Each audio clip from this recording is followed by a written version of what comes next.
we have the Mitsurugi archetype for Supreme Darkness, which is our new TCG exclusive archetype following the Mimighouls. And I have not read these yet. They were revealed over the weekend, but I have not looked at these yet. So the only thing I've seen is that their names are something to pronounce. I cannot wait for the DB grinder or pack first videos on these. All right, it's a ritual archetype, which I'm gonna be honest with you, that does not give me the biggest hope.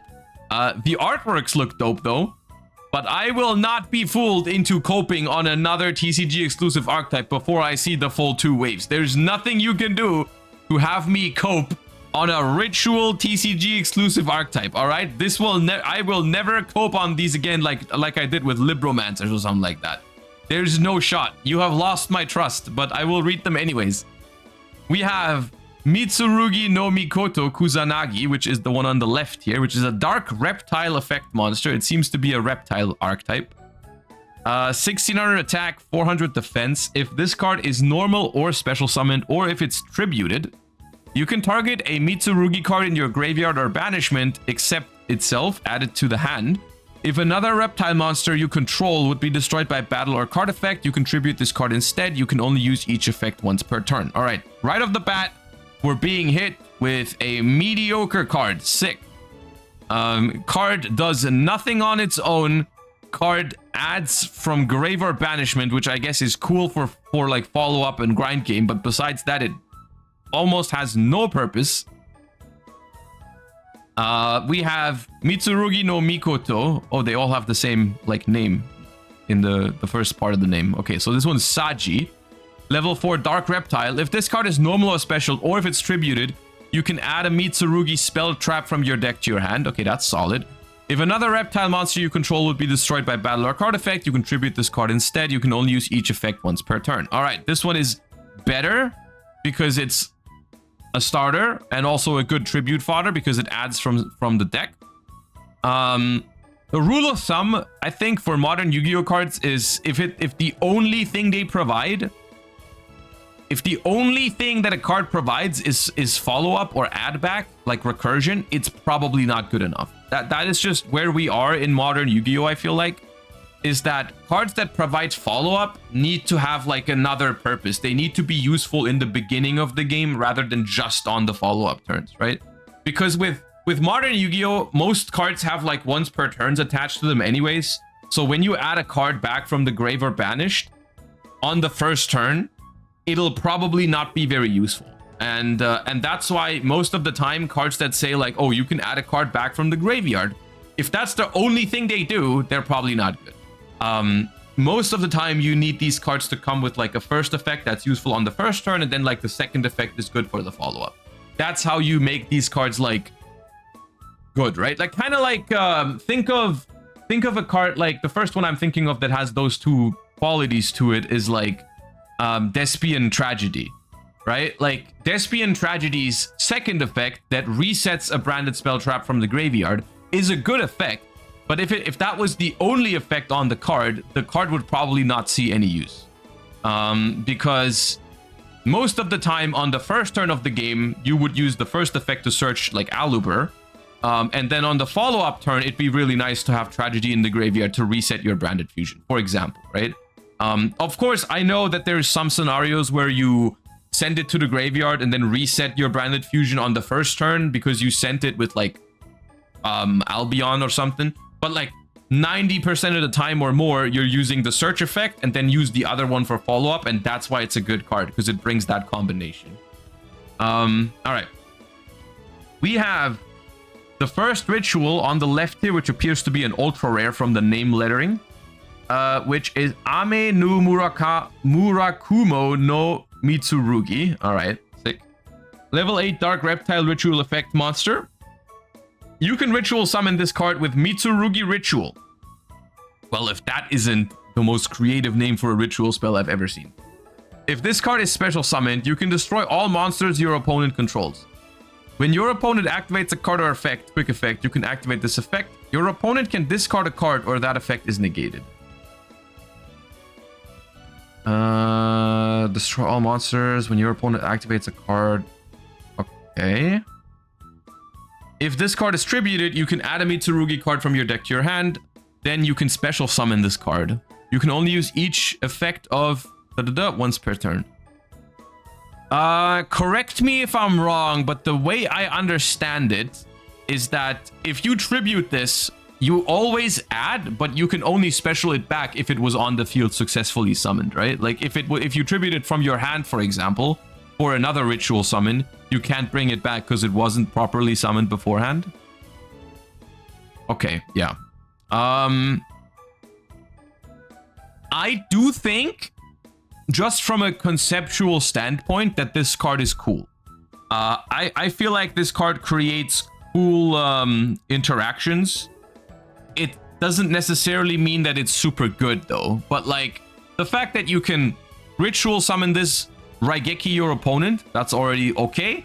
And then it also has a kind of cool interactive effect. Like the reason why this is like a way that they could make negations that are fine in my opinion, because this is a negation that your opponent can prevent. Like there's a built-in clause here that makes it not just an omni negate, right? Because if your opponent just has a card in hand that they can spare, then it's not actually an omni negate, right? But it will always cost your opponent a card. It's just the difference between this and a straight up omni negate is with this effect, your opponent basically chooses which cards it costs them. Like they will always lose a card. But if you have an omni negate like Baron de Fleur, you choose the card. If this effect is in place, then your opponent chooses the card, which I think they both have the same like trait to it. They both cost your opponent a card, but the fact that your opponent gets to choose the card makes it way more fair, in my opinion. And I think that's cool. I think that's a cool take on omni negates.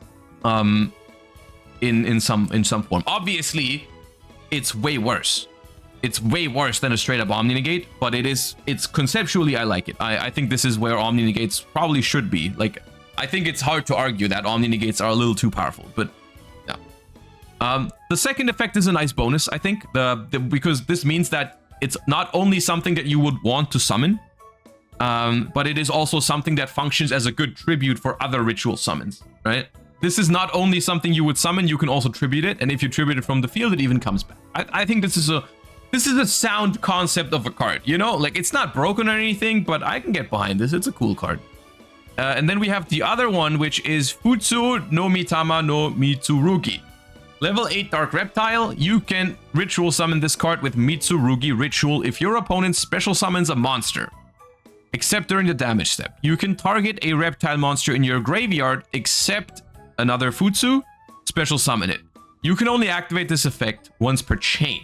If this card is tributed, you can add a Mitsurugi card from your deck to your hand, except Futsu, then you can special summon this card. You can only use this effect once per turn. All right, so this reminds me of the this is like a weaker version of that Ice Barrier synchro, right? What's the name? Lancia? I think Lancia is the one, right? That like whenever your opponent summons, you can bring out an Ice Barrier monster up to like twice or three times per turn, right? The difference between the two is that the Lancia one summons floodgates, right? Twice per turn. The Lancia, the Ice Barrier deck is like full of all kinds of different floodgates. So the Lancia is like way more broken. The way, okay, and then we'll read the spell traps in a moment, but just from the monsters in the first wave, the way I envision this deck in my head, all right, is like what you're trying to do, I suppose, is like you're trying to summon one of these two on the first turn, and then you try to tribute it to ritual summon the other one. It doesn't actually matter which one you summon first, right? You summon one of them, you tribute it to summon the other one, and then the first one comes back. So you can relatively easily establish both on the board, right? Because you tribute one for the other and it comes back. And then you have both of them on the board, which this one can make your opponent discard, and this one, whenever your opponent does special summon, you get one of these two back, which they both protect the big ones from destruction, right? That's kind of like how these two function. Then we have Mugi Prayers, which is a quick play spell card. When you activate this card, you can also tribute a reptile monster in your hand or field. Apply one of these effects, or if you tributed a monster at activation, you can apply both effects in sequence. Add a Mugi monster from your deck to your hand. Take 800 damage, then you can special summon a Mugi from your hand or graveyard, but it cannot attack directly. You can activate only 1 prayers per turn. Okay. That's a pretty good card in multiple ways. Because it is a quick play spell, that card allows you to dodge effect negation on your Mitsurugis or reptiles in general. The cool thing about this is that if it only had this, like, look, if we only had this text on the card, add a Mitsurugi monster from your deck to your hand, it would already be a good card. Everything else is bonus. Everything else is bonus because a spell card, a quick play spell card that adds one of your monsters is already a phenomenal card, right? Everything else is just a bonus. The bonus that we have here is we can also dodge imperms with it. We can also tribute our reptiles, which all have an effect that can activate if they're tributed, right? So none of these is like a bad tribute per se. And then we can also special summon one from hand or graveyard, which I believe could also, it can be the one that you tribute, right? Like if I tribute Mitsurugi Saji for this thing to get both effects, I can immediately revive it, right? So it's also just functionally an extender because you can, like, it was in your hand beforehand, so and then you tribute it and bring it back from the graveyard, so you essentially summoned it from your hand, right? Like you got it out of your hand onto the field. So like it can be a Rhoda plus a summon from hand, which is pretty good. That's a pretty good card.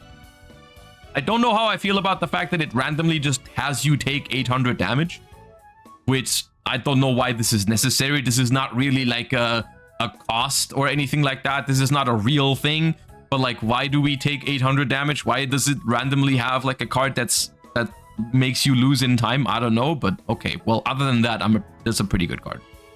Mitsurugi Ritual spell card. This card can be used to ritual summon any reptile ritual monster. Okay, for my context, is there any other reptile rituals worth mentioning that I need to evaluate this archetype? Like, is there anything else that I need to be aware of, or is it mostly just, okay, it's just these. All right. Activate one of these effects, but you can only use each effect once per turn. You can either ritual summon a reptile ritual from your deck by tributing reptile monsters from your hand or field whose total level equal the level of the ritual monster. Okay, equal, not exceed. That's important.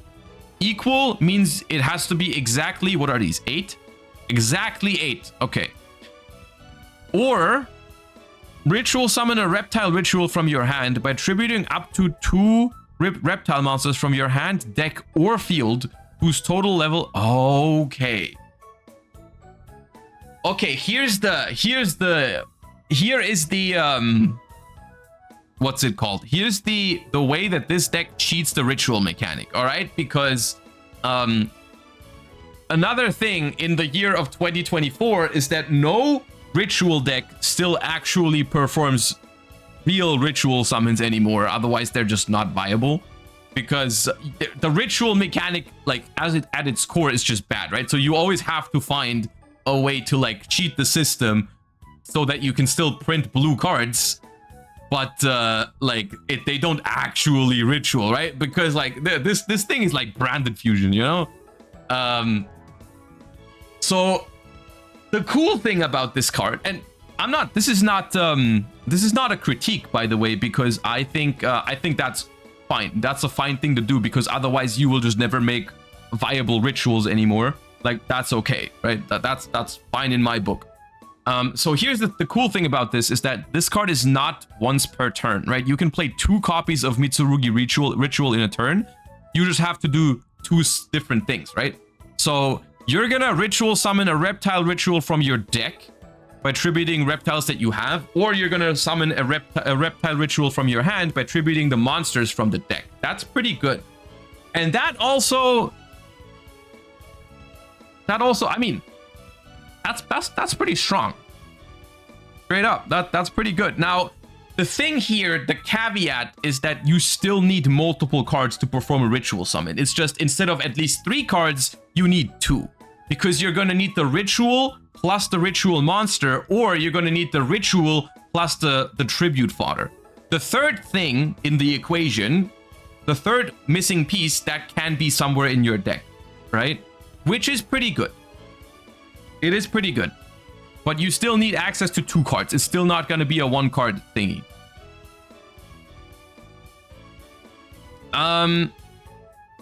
The second effect isn't ashable. That is a question that I don't feel comfortable answering. I don't know.